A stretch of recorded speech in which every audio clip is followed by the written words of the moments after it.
My name is Toyin Adebola. I'm a motorcycle enthusiast and an overland adventurer.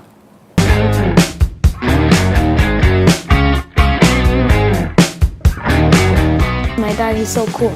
Like the bikes, normal bikes, and their turn coolness factor times 100.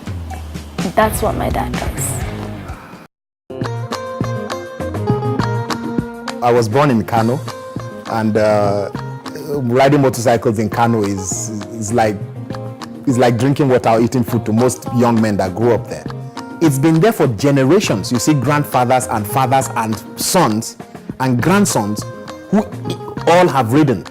So I was born into a community where everybody rode bicycles and motorcycles as a means of commuting from point A to point B, long distances for that matter.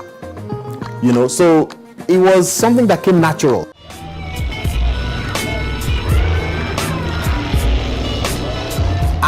I grew up watching Hells Angels, and you know, back in the 70s I saw videos and pictures of the Hells Angels with large motorcycle groups, and I said to myself, this looks so cool, I want to ride someday.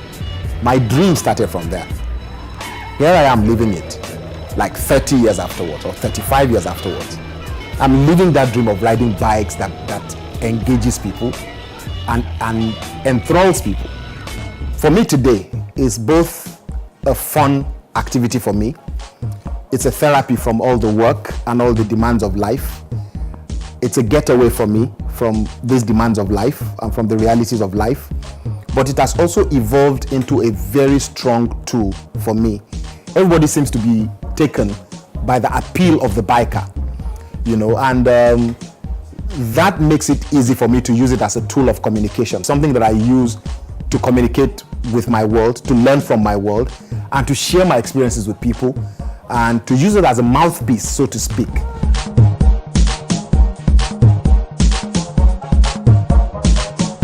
Traveling by motorbike sets you apart from everyone. And you're almost like a traveling circus, really, because every single person who's on the road, I mean, is intrigued by you. And because of that, I like the fact that it gives you the opportunity to communicate with everyone.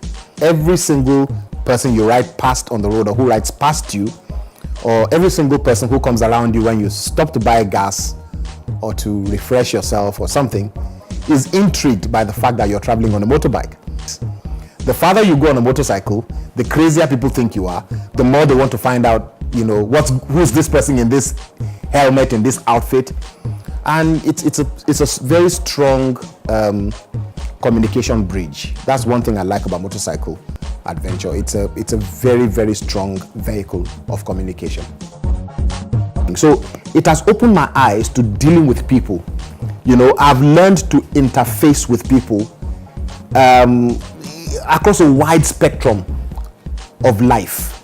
You know, so it's something that has changed me as a person, from an introverted young man to somebody who's able to engage with anyone at any time, at any level. That's what the motorcycle adventure has done to me.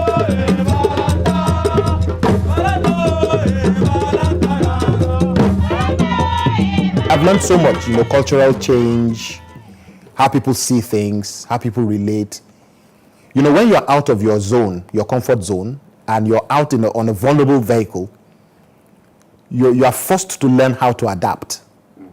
And you're forced to learn how to engage with people, because sometimes your vehicle breaks down, you know, sometimes you need help with something or the other.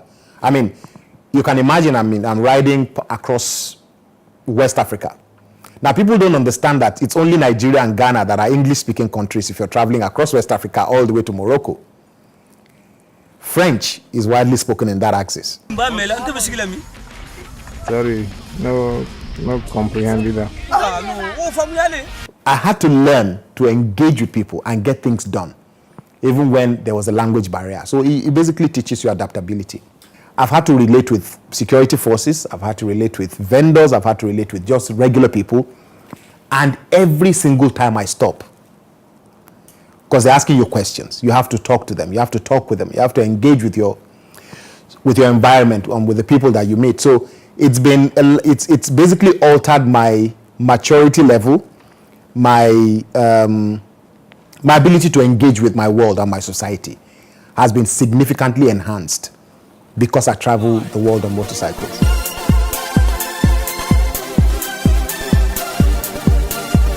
On a motorbike, you have to give 110% of your attention. So you can imagine riding from Lagos to Abuja, that is an average of a 10-hour experience, and you have to keep focus for 10 hours. Every single second you're on that bike, you have to keep focus. So what it has done to me as a person is, it has shaped me into a very focused person. So because I have to keep long attention spans, I'm able to endure. I become like a marathon runner, basically, in everything that I set out to do. In every aspect and in every goal of life, in every objective in front of me, I approach it like a marathon runner. So I can stay with it for very long periods of time until my objective is achieved. Every single time that I travel, I'm afraid. People don't believe it when I say that, but I just don't let the fear stop me from achieving my adventure goals.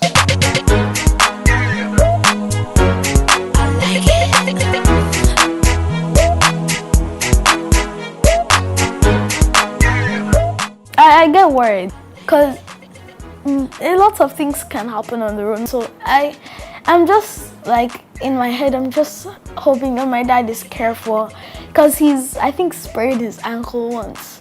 Something happened to his leg. I can't remember exactly what happened, but he hurt his leg once. So I'm just like, Dad, be careful. But I trust him. I trust him.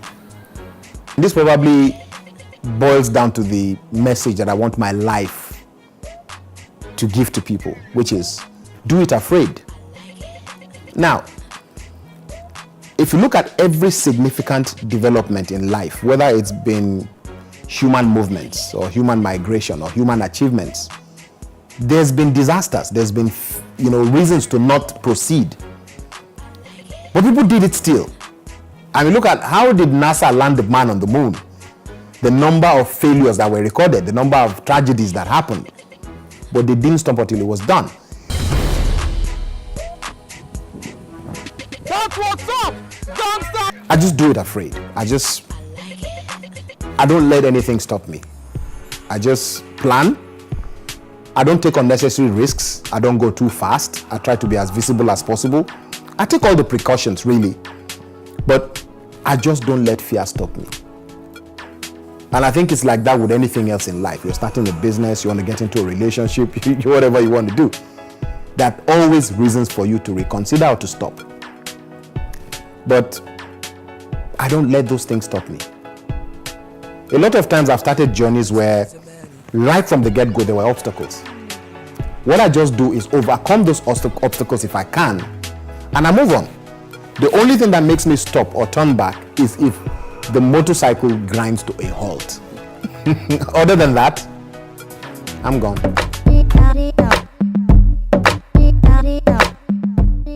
Initially, I started from riding locally in Lagos, across the Nigerian territory, across West Africa, across Africa, some parts of Europe, and in some parts of North America. Riding to the Isle of Man was one of the craziest things we've ever done, And I see myself like a self-appointed ambassador of my country. I want to contribute to the positive narratives that are coming out of this country. That's what challenges me to do the things that I do. To find out for myself what my country is about, to show my countrymen what our country is, and to show the world who we are when we ride. You are not doing this for yourself, but you are doing this for us here in Nigeria, for us in Africa. And if I may dare say, for us all black race. We have something called ECOWAS, which is the Economic Community of West African States, right? Which is supposed to be like a block of countries where there's supposed to be cooperation. If you know how difficult it is to cross from country to country within ECOWAS, you won't want to travel by road. I was in a meeting where the president of the African Export-Import Bank he came and made a presentation. And I had the opportunity to sit with him for a minute, and I said, sir, you're talking about developing intra-Africa trade. One of the things you should address is how easily goods and people are moving within Africa. If you can reduce the number of hours that people waste just doing documentation as we cross from one country to another, you probably salvage, loss from perishable goods. So these are practical things that you see as an overlander, somebody who travels on overland. And you're able to take this experience towards contributing, like making suggestions and showing where the real problems are. When I ride, I don't just ride from destination to destination because, I want to go on this adventure for myself, for my enjoyment. I do enjoy them. But I engage with my world, right? And it does two things for me. It helps me see the real problems of people and to ask myself, what can I do?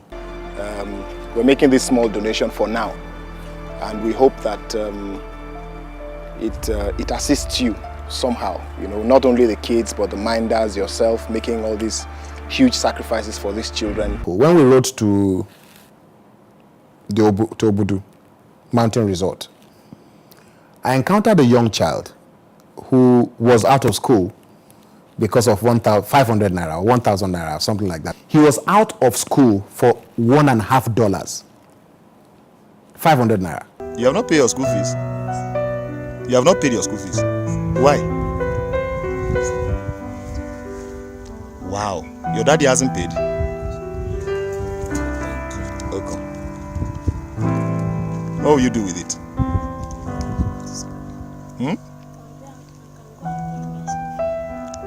So you go and pay it from that money. Very nice, very nice.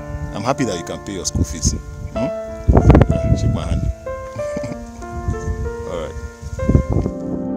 What I want to do with the Black Rider is take it to the point where we're challenging people to actually go out and create change in the little ways that we can. Secondly, let us make policy changes that would help these people. Three things that I want to look into. The number of kids that are out of school today is alarming. Mental health care in Nigeria is abysmal. It came home to me when my own uncle couldn't get bed space in one of the psychiatric hospitals. So he's at home being taken care of by his family, and it's a heavy burden on our shoulders, but we can't do anything about it. And finally, if you look around you, the impact of the war, the Boko Haram thing going on, and the socio-economic impact it has had on the lives of people, has caused such a massive internal displacement. We need to find an organized, proper program of rehabilitation for these people so that they can go back to being independent people on their own. These are real problems. We need to go outside of our comfort zones to help people.